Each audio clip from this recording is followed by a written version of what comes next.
Hi, hey Russ here. Welcome back to my shop. Well, today we're going to do a Ramblin' Russ video. But this video is I am actually wanting to do this for two reasons. First, this is December 31st, 2017, so I predict this is my last video of the year. So I thought maybe I'd kind of reflect on last year's videos and some of the highlights and that sort of thing about it. Also, this is my 100th video. Can you believe it?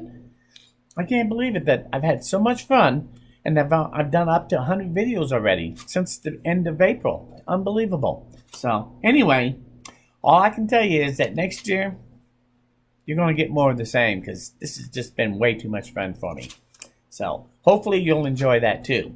I still won't be editing videos. I think about that from time to time and I think, nah, I don't need to get into that burden. I listen to other guys talking about that stuff and I go, I don't think I really want to make this work. So anyway, I think you'll find it's a lot the same. I plan on some of my videos are going to be about expanding on the things I've already shown you, like my panel saw. I plan on doing some other things to it, and then I'll show you the improvements I made to it to make it even better. So that if you are planning on doing that saw, or you already have done your own panel saw setup, you'll see ways of making that even work better. So also my legacy workstation, I have some ideas on that. So, and I'm also going to have some new things too. I have a new workbench vise that I've been making that is really going to be cool. And I think you'll really like that when I'm hopefully come out with that pretty quickly here, maybe within the next month.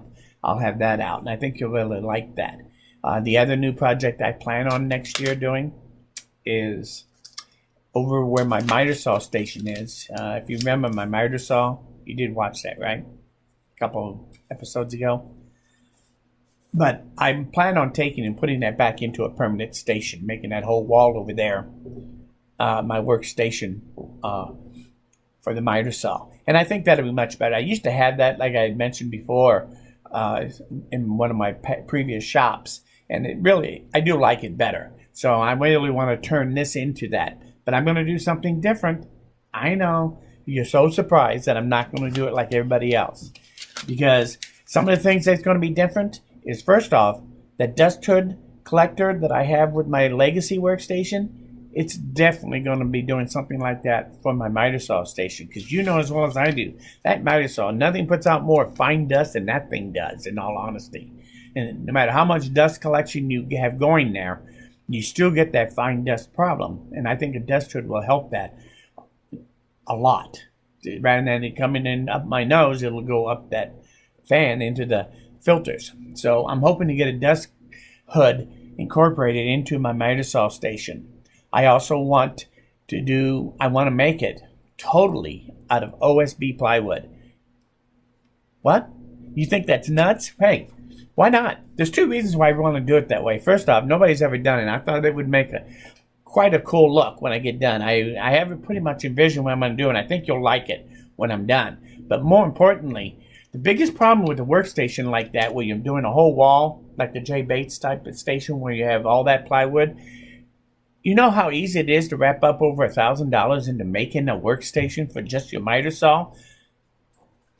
Honestly, try to sell that to the wife that you want to spend $1,000 just so that you have a pretty place to put your miter saw. See how far you get. Honestly, there's better ways. And I think with OSB, I can actually build mine for probably less than $300, quite frankly, I predict.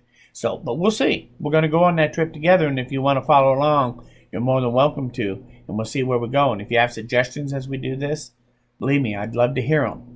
But the other thing that's going to be cool about it is I'm also not going to use any store-bought hinges. Everything's going to be made out of shop-made hinges, everything I do.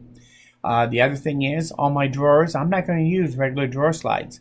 I'm going to make my own out of marbles.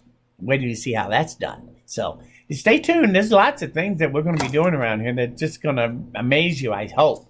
So some of the stuff has amazed me after I've done it. So, but a lot of it's running in my head. A lot of it I've done in the past, and I just want to do it again.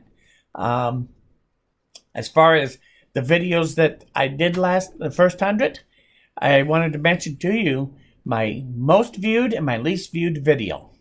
My most viewed video is the panel saw part 1. I can't believe it. It actually is, it's going on 5,000 as of today. I don't know if it'll hit that today or not. Probably not. But I'm pretty close to hitting 5,000 views on that. And I go, what?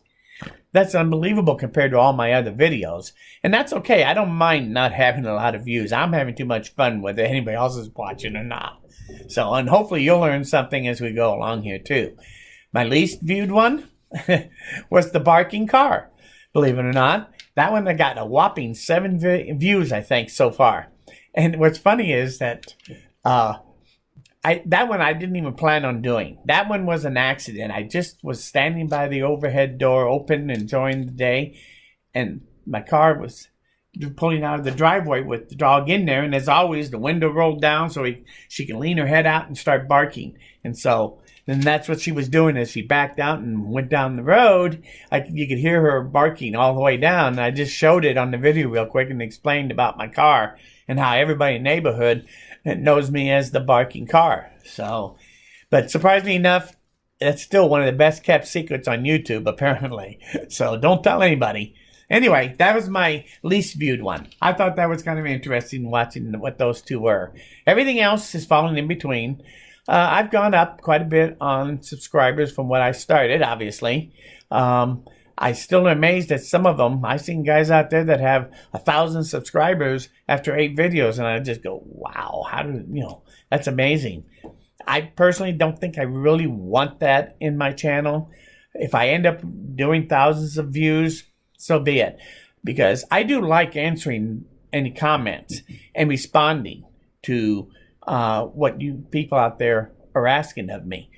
So many times I've gotten questions about a video, and usually within a day or two, I'll put a video back out answering that question.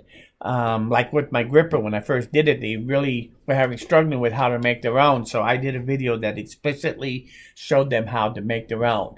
And that seemed to go over pretty well. But I did that pretty quickly. So I like to think that I'm one of the few channels out there that if you ask something of them, if there's any way I can, I will not only respond to it, but I'll respond to it very short time. So I appreciate you even asking for those things, and I'll give you the best I can as I go along here. So don't be afraid to ask about something or comment about it. I do not only read them all, but I actually enjoy it. So good or bad, it doesn't really matter. I've had a little of each, and quite honestly, sometimes it's actually been justified what they said to me. And yeah, you're right. I shouldn't have done that. And, so be it. I like to think that my channel will still be pretty straightforward. And I'll tell you what I really think. Sometimes it gets me in trouble, but that's the best I can do because that's who I am. So anyway, I think that's about it about my channel. I kind of went over everything the way it was. If you have any questions about it, don't be afraid to ask about it. Otherwise, I want to thank you for stopping by. Don't forget to like this video if you did. Most importantly, though, next year, there's a lot more to come. We're nowhere near done, so you come back again. Happy New Year, and we'll see you again.